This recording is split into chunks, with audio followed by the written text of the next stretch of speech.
What is up, Tucson, Arizona? Let me hear it. Fuck yeah. This is the party crowd right here. All right, so let's get into it. Today's podcast, we are going to be covering the competition between Britney Spears and Kanye West for who can make a better case for staying on your meds. Next, we got friends reveal Kanye West's favorite things about Hitler. With Black Friday sales followed by Sunday Monday deals and then a friendly email telling you that the item is just free. Why companies send you emails to mock you for not finding the best pricing. Have you guys had that? Do you guys get sucked into Black Friday shit at all? Fuck yeah. Yeah? Dude, I was like never into that, but then sometime, I don't know, this year I spent 3 days in my house like a crazy person. All right. Moving on, additional coverage of which your friends got a better discount on the exact items you purchased. Here's an important one. Why San Francisco's police department is developing killer robots to deal with its gay hooker problems. All that and more. All right, first topic. This one caught my eye. So you got the federal appeals court keeps Biden's student loan forgiveness plan on pause in its latest rulings, which is great because basically they said that they were going to do student loan debt forgiveness, and then the midterm elections came around. And then they're like, oh yeah, we're not allowed to do that. And I'm like, they might as well promise much better shit. You know what I mean? Like, you already don't have to deliver. You might as well promise no debts and we're going to bring in Ukrainian women to suck all your dick. Like, they might as, you know what I mean? You can claim anything. It doesn't matter. Like, it just, you claim whatever before and then it turns out to be illegal.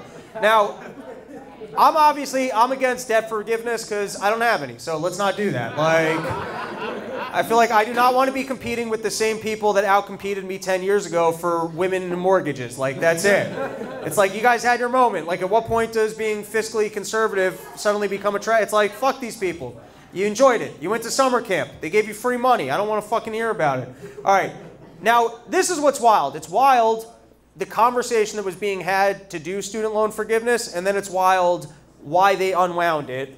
So the reason why Biden thought that it was legal for him to forgive student loan debt, I'll read it. Biden created the debt relief under the HEROES Act, which was passed after 9/11, sparked an American-led military campaign against terrorism. The act gave the administration authority to forgive student loan debt in association with military operations and national emergencies.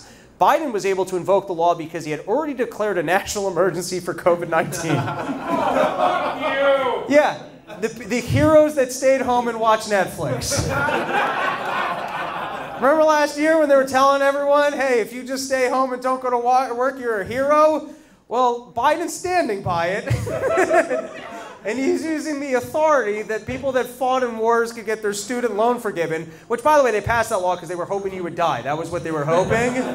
And they were like, oh, the odds are we're not going to have to forget, you know, it's not going to get paid anyways. But that's how much they're committing to their lie of that you were a hero if you stayed home. Like, that's how dumb they are. Just like, oh, well, we called the kids heroes, so we can just forgive their debt now. All right. Now, this is what's even more amazing, is that you got to fight bullshit with bullshit, right? So they use bullshit of saying, hey, we had this COVID-19 emergency, you survived it, you're a hero. And so you would think that the way they would unwind it is basically by going, well, this isn't fair. You can't just have that people take on debt, they make choices, and then the government just steps in and bails them out. And if they are going to bail them out, then whoever fraudulently gave these kids loans for degrees that they can never pay off should be going to jail. Or the agencies, the politicians that sold it. Like, if there's fraud involved, then people should be going to jail for it.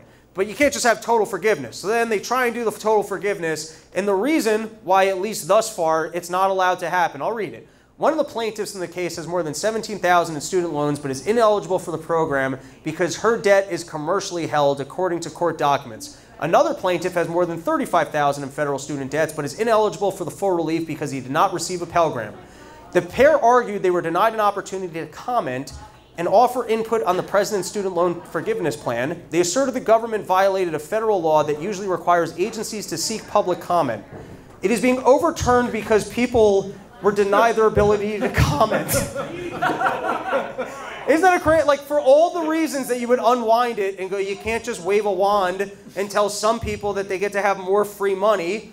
The reason why the injunction is because people were denied their right to comment. I mean, I don't even know why I read the news. It's like, it's just bullshit anyways. It's like, why do we have fucking court cases or court systems when it comes to technicalities of this sort. All right. Let's move on to our next topic,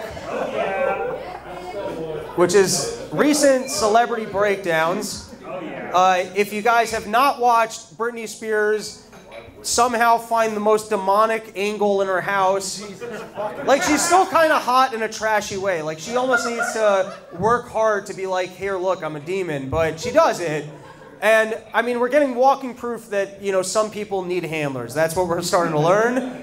The other thing is, I saw this footage come up this week, and I'm like, you know what I want to see? I want to see a Kanye Britney Spears presidential ticket. That's what I want to see. Hell yeah! Let's just basket all the freak shows together. And I think that it's that, like, social media is killing celebrities because, like, there used to be a time, like, can you imagine if Elvis was on social media? Like, the end of Elvis, if he was broadcast, he's like, hey, baby, I'm going to eat some peanut butter sandwiches, take a giant shit. If you hear some noises, don't come knocking. Brings us to Kanye, which I was bashing him. At first, I was lending my support. Then I was bashing him. And I got to tell you, after his last appearance on the Alex Jones show, this organization is back on. I had pledged my support for Yeezy the Great, and then I had to retract it because he was being too boring. Well, here, I'll give the breakdown. So first is, the reason why I was supporting Kanye West is, I don't know if you guys remember this, but the last time he decided to run for president, he made one speech, he broke down in tears, he lost his girlfriend to Pete Davidson. And so I see this and I'm like, well, let's play this out. Let's see where this is gonna go. You know what I mean? If anything, I'm just like, this is fun. And it's a good distraction from the fact that the world is running out of food. So it's like, let's have some fun with it. And then, by the way, people were giving him shit the last time for him crying. But that might have actually been when he was having the prophecy of what the Jews were going to do to him. So...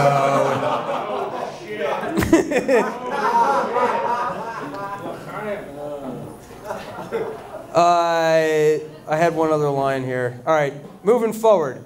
So first appearance was on the Tim Pool show, Pool, whatever. And I got upset with Kanye because I was like, if you're going to be a bigot, that's fine, but you got to do it quicker. You know what I mean? It's like at least Hitler would yell. He would get his point across. Like, I'm watching Kanye. He's like fumbling, mumbling, and he's like, excuse me, don't interrupt me. I need my time to say nothing. Like, that's what... That was the interview in a nutshell, where I was like, I don't care if you're going to be a bigot. Just fucking tell me what your opinions are.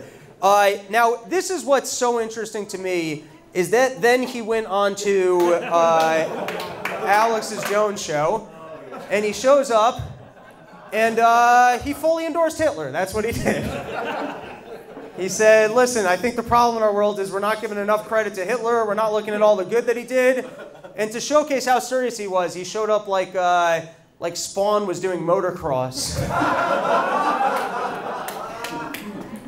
All right, I'm enjoying that with Kanye, both sides are kind of proving themselves right.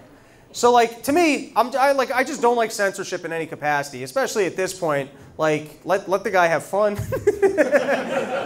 I mean, he's bipolar. Let him enjoy the upswing. Like, this is... You know how much fun this guy's having in his head right now? You're going to blow this moment for him? But I look at it, and it's like... You proved that Jews have enough power to remove people from Twitter and engage in censorship. It's like, that would have just been conspiracy, but you actively proved that when someone made that claim, they can just be removed from social media. And then Kanye responded by proving that he was a person that needed to be removed from social media. You see what I'm saying? Like, they both just managed to prove each other right. It's almost like the greatest dysfunctional relationship of all time. Worthy adversaries. And then amidst, Kanye showing up and throwing himself into the presidential race, you've got Biden, who wanted to remind you, no, I'm the dumbest of everybody. He didn't want to be out of it, so he stepped in to remind everyone that the Holocaust happened, just in case you were confused. In case you were listening to Kanye and you thought that someone needed to actually clarify this. He said, I just want to make a few things clear. The Holocaust happened, Hitler was a demonic figure, and instead of giving it a platform, our political leaders should be calling out and rejecting anti-Semitism wherever it hides. Silence is complicity. And I hate this logic, the silence is violence. You know what I mean? Because it's not. It's not. It's just like that's fucking nonsense. Like they try and pretend. That was what old Grandma Pants, who ran for the Libertarian Party, lost me on with the Jorgensen. Thank you. I'm retarded in live environments. No, that's what she. Because if you're not if you're not anti-racist, no, you're not. That's not the way it works. You can go about your life, live your life, and create value for other people without engaging in politics in any capacity, without taking an opinion on this stuff. You can actually. I'm not telling you to be, you can not have the most favorable opinions of other people and then not do anything with that, and you're totally fine. You can be a good person without making it your life's mission to do what they're really talking about, which is engaging in censorship. That's really what it is. It's a call for censorship. It's a call for wealth distribution. This is not the highest of all morality that you got to spend your entire life declaring allegiances to anti-racism, to pro-wokeness. Like, this is their bullying to make sure that you're on the team, that at every single point of the day, things that are as obvious to everybody, no one's listening to Kanye and going, you know what? I gotta hate the Jews more. This is really working out. Let's deny the Holocaust. Let's get on board this train. I don't think he's winning people over that Biden needed to make an announcement of, all right, listen, I just wanted to clarify this. All right, now, this is why I'm just so completely done with almost all of mainstream or just general media in any capacity. And granted, this came out before the story, but while actually interesting discussions are taking place about censoring people, not censoring people, they're reporting a former Yeezy employee said working for Kanye West was like being in a cult and she's had therapy since leaving the company. Dude, every dumb bitch who's ever got a job and got fired goes to therapy. Like the fact that you were upset at your job and needed therapy is not proof of the fact that you had a bad job. The fact that anybody does anything, individuals are not, you know what I mean? You can have a bad boyfriend and then go and you need therapy. That's not proof of the fact that that guy was a bad boyfriend. You know what I mean? That could just be that you guys didn't get along and you had some shit that you needed to deal with in your life. So it's like their ability to focus on the experience of one single individual and then pretend like that's actually indicative or proof of the reality that we live in. And then also to be focusing on these stories amongst everything else that's going on. It's just, it showcases to me the level of just I mean, that's their fucking headline. That's the most interesting aspect of this story is that Kanye might have been a bad boss. Now, to go after Kanye, the other thing that I don't understand about him is he wants to run for president, and he's the only, I mean, the guy dresses worse than I do. The guy runs a fashion company, and it's basically, I would call it expensive but homeless. That's what I would call his look. I mean, everything about it, if I showed you that, you'd be like, oh, some guy's about to rob a store. That's what that looks like right there. And to tell you, by the way, this is footage when he was running, when he made his announcement, and then he toured his facility of the new clothes that were coming out. And then there's so much about the way he dresses that makes no sense. Firstly, I'm pretty sure that he must be fat and just wear giant shoulder pads. I think that's his look. And then did the Jews put a curse on him that he's cold all the time? Is that why he's always wearing jackets and sweatshirts? I don't even understand the look.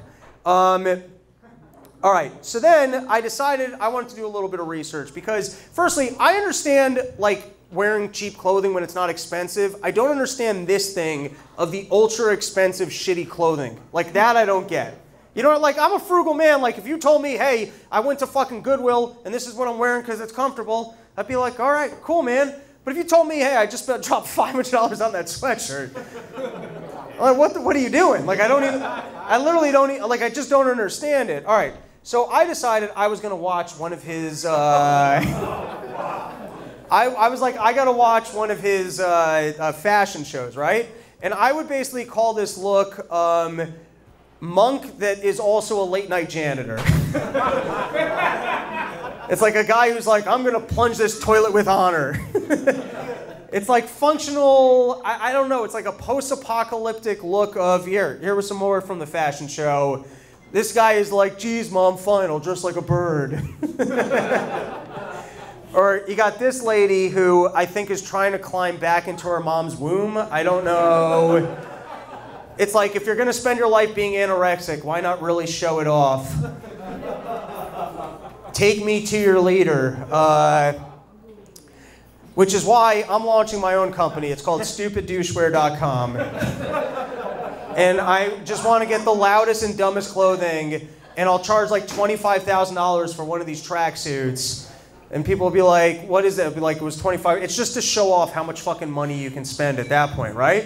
If you guys want to invest, StupidDouchewear.com, and well, I'll make the logo something like that. You just throw it on some fucking clothing. Who wants in? I'm seriously going to start selling this shit. Let's go! StupidDouchewear.com. $50,000. You can let people know. Who needs a Rolex when you can dress in shitty clothes? All right, and speaking of worst dressed people, Car Slab. So I'm trying to delve into the World Economic Forum, and it's surprising to me that there aren't more articles about the guy. And I think the reason why is that he's just so transparently evil, it's almost not interesting. You know what I mean? It's almost like when you were 13 and you started jerking off, and like you had friends that were embarrassed about it, and you'd be like, no, I fucking jerk off. That's what I do. And you know, or like you ever see like a depressed person and like people start bullying, and he's like, yeah, I do suck. Like I feel like he's like that with, you know, everyone's like, well, he's admitted to being a villain, so we don't have to write news stories about it. Like, look at the way he dresses and talks about, you know. And then I also like that evil people like this manage to couple up. Because, like, I look at this picture, I see them in a meeting, and she's like, are you sure that we're going to be able to get rid of some of the population? And he's like, I swear, before you're dead, we'll get rid of a bunch of them. All right, so I decided to actually delve into some of the World Economic Forum, and I decided to read through some of the materials, and I was like, I'm curious to know, what do these people actually stand for? Because, like, you hear conspiracy talk of that these people are, you know, trying to reorganize the world with them on top. They want to get rid of food lines. They want to starve people. They want ESG scores. You hear crazy shit. Some of you guys are like, I don't know what he's talking about. But you read crazy shit, and then mainstream media doesn't cover it in any capacity. I still don't quite have a handle on how much influence these people really have. But they don't really, the weirdest part about it is that you got people that are not voted in by us who are trying to make decisions about our healthcare and the way we're running our government. And to me, that's treason. I don't understand it. You guys are not our elected officials. I don't want to listen to some, I don't know, some guy who literally sounds like a Bond villain talking about shutting down energy and us eating bugs. Like, I don't want to hear that. Like, that's not, you're not my elected official. So I decided to delve in a little bit. And so I'm going to read you guys some of what I came across. So first is, you do have some really big, I'm going to adjust this. Hold on one second. We can make that clearer. There we go. It's like an eye test. It doesn't help that I got shaky hands. All right. So you got big names that are going out there. Like you got John Kerry. He's out there. John Kerry seems to be big on the green energy. Like that guy's really trying to make his money. He's like the new Al Gore. All right, and then I was reading through some of their documents. So this is their document of the Global Risk Report 2022 17th edition Insight Report. And let's read their first paragraph because I think this says it all. I can't read. At the beginning of the COVID-19 and its economic and societal consequences, I cannot read that. I can't. I need glasses. Can someone else read this? Hold on. We're going to make this ultra crispy. Oh, so crisp. No, that's so crisp. All right, here we go. Continue to pose a critical threat to the world, vaccine inequality, and a resultant uneven economic recovery risk compounding social fractures and geopolitical tensions. A lot of big words, don't worry. Here's the good one.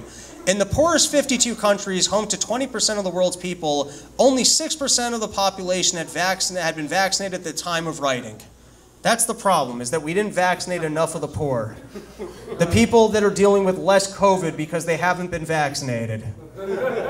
This is the most ignorant take. Like I don't care what the rest of your document says if the starting point of it is that the people that no longer have to deal with COVID-19 because they didn't get an experimental mRNA therapy are still at risk.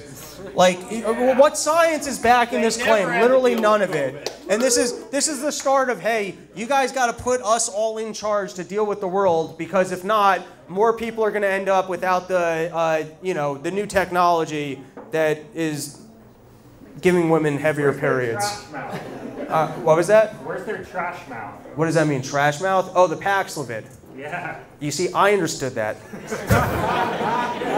The rest of the audience didn't know what I got. So you got Paxlovid, that's the new drug for COVID, and I don't know enough about it to know if it works or not. But it's funny that amongst the people that are taking it, a significant percentage of them get a disgusting taste in their mouth that you can't get rid of, and it's been described as tasting like burning garbage, like literally, and you're literally stuck with it. And once you start taking the medication, they advise not getting off of it. The other thing is, a lot of people that take it also get a rebounding effect, where that means that after having COVID and experiencing garbage mouth, they then get COVID again. And then the other thing that's incredible is that they keep claiming that that's rare, except that Fauci, Wolochinsky, who's the head of the CDC, and Biden, so the three of the most public health officials, all took Paxlovid after being boosted 4 times and getting COVID, and then had a rebound case. So, rare or not, I'm calling bullshit. Okay, here we go. Here are the biggest risks according to the World Economic Forum. Climate action failure is their first biggest risk. All right, so now we know where these people are coming from, because you know what the biggest risk to all of us is? It's somebody stepping in, driving up energy costs, and basically starving people amongst the world and halting economic development in the name of, hey, if we don't get involved, terrible things are going to happen to the planet. I'm not even saying that global warming isn't real. There might be a degree of global warming, but we are significantly more at risk by centralized government trying to deal with the problem than anything that the planet can fucking do to us. Yep. That's just, yeah, food shortages. That's a much, all right, next is extreme weather. There's been extreme weather here forever. There's not like, it's not, weather's gonna weather. Planet's gonna planet. There's been volcanoes. There's been fucking meteors. We'll be okay. Biodiversity loss, I don't even know what that means. Social cohesion erosion, I don't know what that means either. Livelihood crisis, that's after they take everyone's money. That's what they're talking about. They're like, we know that once we ruin the energy grid, there's going to be a livelihood crisis. Infectious diseases, which once again, when you got Fauci and labs creating new viruses that never existed before, you're creating things out of China.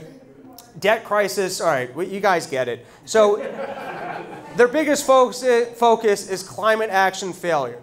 All right, now, what's this year's meeting about? The war in Ukraine and the resulting tragedy calls for global moral action. Leaders will address urgent humanitarian and security challenges as they simultaneously advance long-standing economic, environmental, and social priorities, all while reinforcing the foundations of a stable global system. What does that even mean? Well, that's a good point. For everyone listening, he said, what the fuck does that even mean? What that means is we're going to cherry pick moral problems and pretend like the entire world needs to come together to deal with those moral problems. So in this case, they're saying, hey, what's going on in the Ukraine is so terrible. We need a global system, right? We need all of these countries to come together and hyper-focus on things, and it's whatever we're going to say is extremely important. Which obviously, in the case of Ukraine, I mean, we're literally ruining the country and throwing Ukrainian debts at Russia to try and beat Russia in a spending war, while we're spending more money than we're spending in Afghanistan. It doesn't make any sense in any capacity, but that's what they're pushing. All right, we got a couple more here. An initiative on universal environmental, social, and governance, ESG metrics, and disclosures to measure stakeholder capitalism. So what they're describing here is essentially they want to bail out all of their investments in green energy, and they want to legislate away using carbon so that essentially they can live on the top and be profitable in things that wouldn't exist in a free market and drive up the costs on everything so that essentially we can't afford stuff unless we're renting green energy from them. But what's interesting is just like, this is all very transparent, you know what I mean? It's like if you just delve into it a little bit, if you just understand what ESG scores are, you just understand what they're pushing with the Ukraine war, you understand what they're doing with global warming, it just becomes very transparent that these people are saying, we want to control everything, because if we don't control everything, then the free markets are going to, I don't even know, like they don't even conclude it, you know what I mean?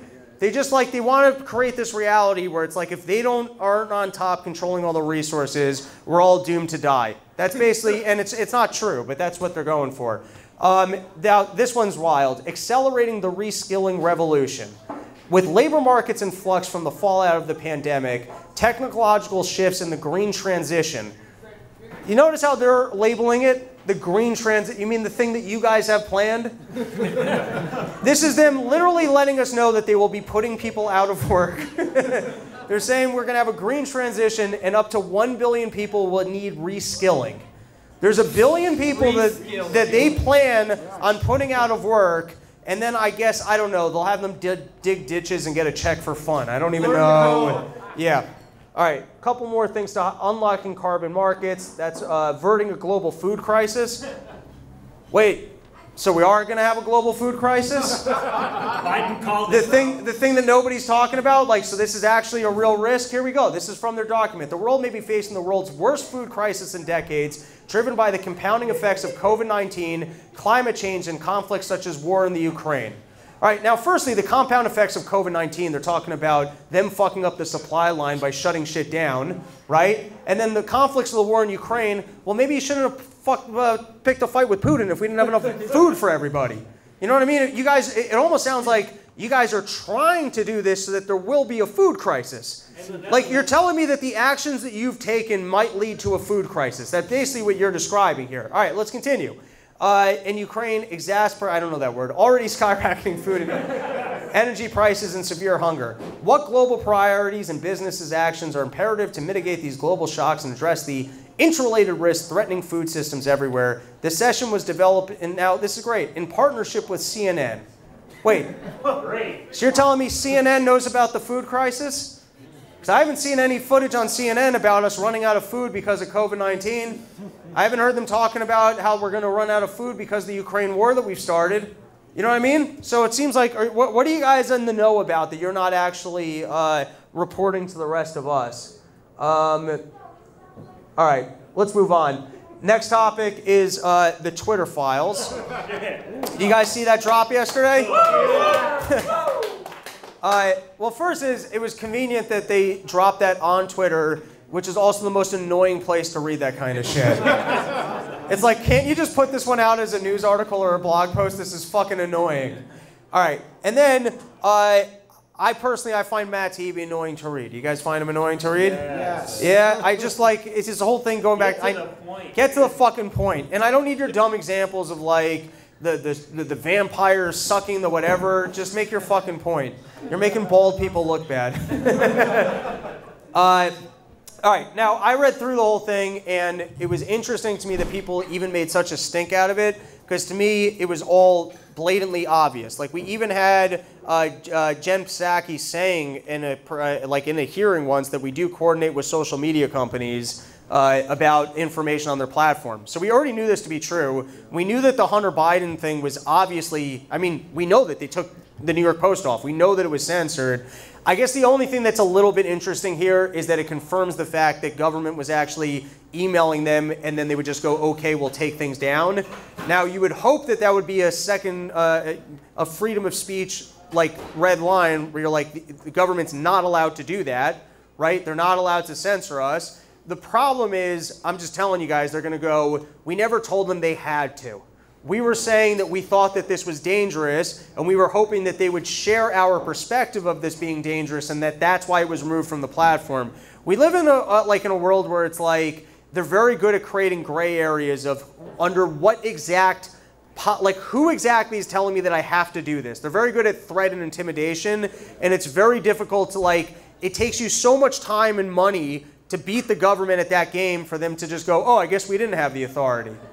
You know what I mean? It's a very difficult fight. So if they kind of, what they do is they intimidate you and they go, well, we recommend that you would take this down. And you're like, all right, the mob just made a recommendation. I guess we'll follow it. All right, so I went through it, and this was the big email was, I support the conclusion that we need more facts to assess whether materials were hacked. At this stage, however, it is reasonable for us to assume that they may have been, and that caution is warranted. There are some facts that indicate the material may have been hacked, while there are others indicating that the computer was either abandoned or the owner consented to allow the repair shop to access it for at least some purposes. Now, I read that, and you know what I'm thinking? Kind of sounds like a news editor. He's a Fed. Doesn't that sound like, but the point I'm trying to make is that their entire thing is that they're not editors, and so that they don't have like the same laws as publishers. But it sounds to me like if you're having a meeting and you're trying to vet whether or not something should be a trusted or not trusted source, that sounds like journalism, and that sounds like the conversation an editorial team would be having. You guys see what I'm saying? So firstly, to take a step back, we all understand that this is tech censorship. We also understand that it is happening in collusion with government, and that maybe it's with a wink and a nod or whatever else. But the other thing is they do have the freedoms from lawsuits or whatever else because they're supposedly not journalists. But you look at these conversations behind the scenes, and I don't know. I don't know how you would see that not as essentially journalism. Publishers. Publishers, thank you. So this was the other line, was that they responded to a congressman who was concerned about it. They said the press secretary's account was not permanently suspended. We requested that she delete the tweet containing material that is in violation of our rules, which is always the way they do it, is that, well, we got a policy. And they're like, yeah, well, your policy is discriminatory. And they're like, well, that's our policy. Well, that's not helpful. I'm telling you that you got a dumb fucking policy. All right. And then a couple more topics. Macron tells Elon Musk that Twitter must follow the rules of the EU, which, you know, oh, you know what? Let's read it. This is actually worth reading. French President Emmanuel Macron told Twitter CEO Elon Musk that his company must follow the rules of the European Union regarding content moderation. In a conversation on Friday in the United States held, oh, no, I want to read, I think it's the next, here's the piece that's worth reading. Macron reiterated, and just remember before I read this that the French are gay, so that's why they have this policy. Macron reiterated these concerns during an interview with Good Morning America, calling the recent changes at Twitter a big issue. Macron added, what I push for much for is exactly the opposite, more regulation. Free speech in democracy is based on respect and public order. You can demonstrate, you can have free speech, you can write what you want, but there are responsibilities and limits. And to me, free speech with limits, you're describing rape but with permission. That's what that is. Like, you either have it or you don't. It's not, you know what I mean? If you have free speech, then it's not, well, we can have free speech, but only if it's freedom of speech that won't lead to things that we say could lead to things that are dangerous. You're editorializing there. That's giving people too much power. You can claim that anything can lead to danger. I mean, they claim that me telling jokes leads to danger. That's what they say. Where's the proof of that? You ever see it? Rising anti-Semitism. How the fuck where was that metric? What the fuck are you talking about? Rising it because Kanye is saying some stupid shit? That's one person, that's all of a sudden proof that there's rising anti-Semitism? One person with bipolar? All right. We're going to skip that. Oh, did you guys see this guy? Yeah, he basically... I'm about to say he, bro. What the fuck is that? He's a they, them, just to clarify. If you were ever confused about what a they, them is, it's this thing right here, yeah. What the fuck is that? It's, anyways, he stole a suitcase. Did you guys see this news story? Yeah. He stole a suitcase, and I think he thought he was going to get away with it, because probably more often than not, when they look in the security footage, they're like, I don't want to deal with this guy. they're like, whatever that them needs, you know, just let him have it. San Francisco police are controversially asking permission to use killer robots on civilians, and why not just try arresting people? That's an option too. You can just like go back to when people commit crimes, arresting them and removing homeless people. I don't know why you suddenly need killer robots. Killer robots freak me out just because, like, yeah, I mean, where are we going with that when government's got killer robots? All right, I'm tiring myself out. Let's do 2 more and let's call it a day. Omicron boosters probably aren't very effective against mild COVID illnesses, but will likely prevent hospitalizations, experts say. That's right now. Aren't very effective, but likely. It's basically, we're 2 years in and they're like, yeah, we still don't fucking know, but just take more of it because maybe. That's basically their argument at this point, maybe, so just more of it. All right. Last is, this might have been the greatest Freudian slip that's ever happened in all of humanity. Let's give it a listen. Wait, let me make it louder,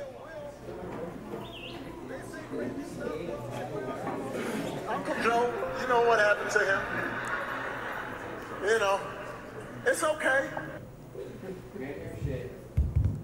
I don't know some folks in our lives who we don't wish them ill will. They say crazy stuff. We're all like, well, you know, Uncle Joe, you know what happened to him. You know, it's okay. They're part of the family, but you don't give them serious responsibility. In our lives, if you didn't hear what he said we all know a folk in our lives, Uncle Joe, who says crazy shit, and so you don't give him real responsibilities. And he could have picked any name. And somehow he went, we gotta stop listening to this Joe guy. All right, that's it for the live show. Thanks, everybody.